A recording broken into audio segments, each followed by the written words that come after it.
2025 మే నెలలో భారత వైమానిక దళం ఘన విజయం సాధించిన సంఘటన ఆపరేషన్ సింధూర్. దీనిపై ప్రపంచవ్యాప్తంగా చర్చ జరుగుతోంది. పహల్గాం ప్రాంతంలో ఉగ్రదాడి నేపథ్యంలో భారత్ తన చురుకైన సాంకేతిక ఆధారిత ప్రతీకార చర్యగా పాకిస్తాన్పై ఈ వైమానిక దాడిని చేపట్టింది. ఇది కేవలం 6 గంటల్లోనే రూపొందించబడిన రహస్య మిషన్. ఈ ఆపరేషన్లో భారత వైమానిక దళం అత్యాధునిక యుద్ధ సాంకేతికతను ప్రదర్శించింది. ముఖ్యంగా రాఫెల్ యుద్ధ విమానాలు, బ్రహ్మోస్ క్షిపణులు, ఏఐ ఆధారిత ఎక్స్ గార్డ్ డెకాయ్ వ్యవస్థ ప్రధానంగా వాడబడ్డాయి. ఈ డెకాయ్ వ్యవస్థ ద్వారా శత్రు రాడార్ వ్యవస్థలను మోసం చేయడంలో భారత్కు అపూర్వ విజయాలొచ్చాయి. ఎక్స్ గార్డ్ వ్యవస్థను ఇజ్రాయిల్కు చెందిన రాఫెల్ అడ్వాన్స్డ్ డిఫెన్స్ సిస్టమ్ అభివృద్ధి చేసింది. ఇది 30 కిలోల బరువుతో 100 మీటర్ల ఫైబర్ ఆప్టిక్ తాడుతో విమానం వెనుక నుంచి సిగ్నల్స్ పంపుతుంది. ఇది నిజమైన విమానంలా కనిపించి శత్రు క్షిపణులను తన వైపు ఆకర్షించి అసలైన విమానాన్ని రక్షిస్తుంది. దీంతో పాకిస్తాన్ వాయుసేనలో ఉన్న రాడార్లు, క్షిపణుల వ్యవస్థలు గందరగోళానికి లోనయ్యాయి. ఈ ఆపరేషన్ సందర్భంగా పాకిస్తాన్కు చెందిన జే-10సి ఫైటర్లలో ఉన్న KLJ-7A AESA రాడార్లు, చైనా నుంచి దిగుమతి చేసిన PL-15E క్షిపణులు ఇవన్నీ భారతీయ టెక్నాలజీని ఎదుర్కోలేక పరాజయాన్ని చవిచూశాయి. పాకిస్తాన్ రాఫెల్ జెట్లను కూల్చేశామని భావించినా అవి మాయాజాలమేనని తేలింది.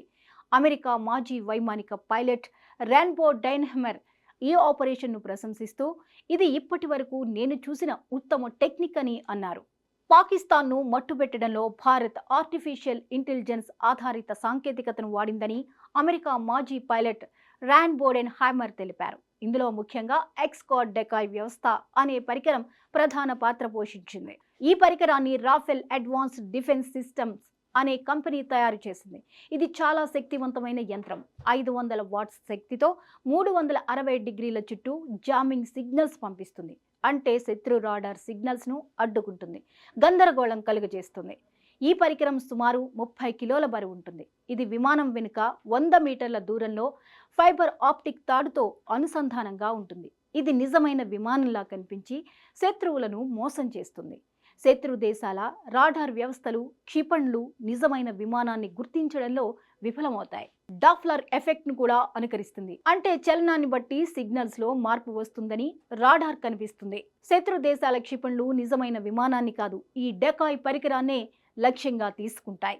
ఇది చాలా తెలివిగా చేసిన మోసమని ర్యాన్బోడెన్ హైమర్ అన్నారు. పాకిస్తాన్ రాఫెల్ జెట్ని గాలిలో పేల్చామనుకుంటూ భ్రమపడిందని ఆయన అభిప్రాయపడ్డారు. చైనా నుంచి దిగుమతి చేసుకున్న పాక్ PL-15E క్షిపణుల దగ్గర ఇటువంటి మోసాలను ఎదుర్కొనే టెక్నాలజీ లేదని చెప్పారు. అందుకే భారత్ రాఫెల్ జెట్లు సురక్షితంగా మిగిలిపోయాయని అన్నారు. మొత్తంగా భారత టెక్నాలజీ పాకిస్తాన్ను మోసం చేసింది. ఇది ఆధునిక వైమానిక యుద్ధంలో ఒక గొప్ప అడుగు అని అమెరికా నిపుణుడు భారత్ను ప్రశంసించారు.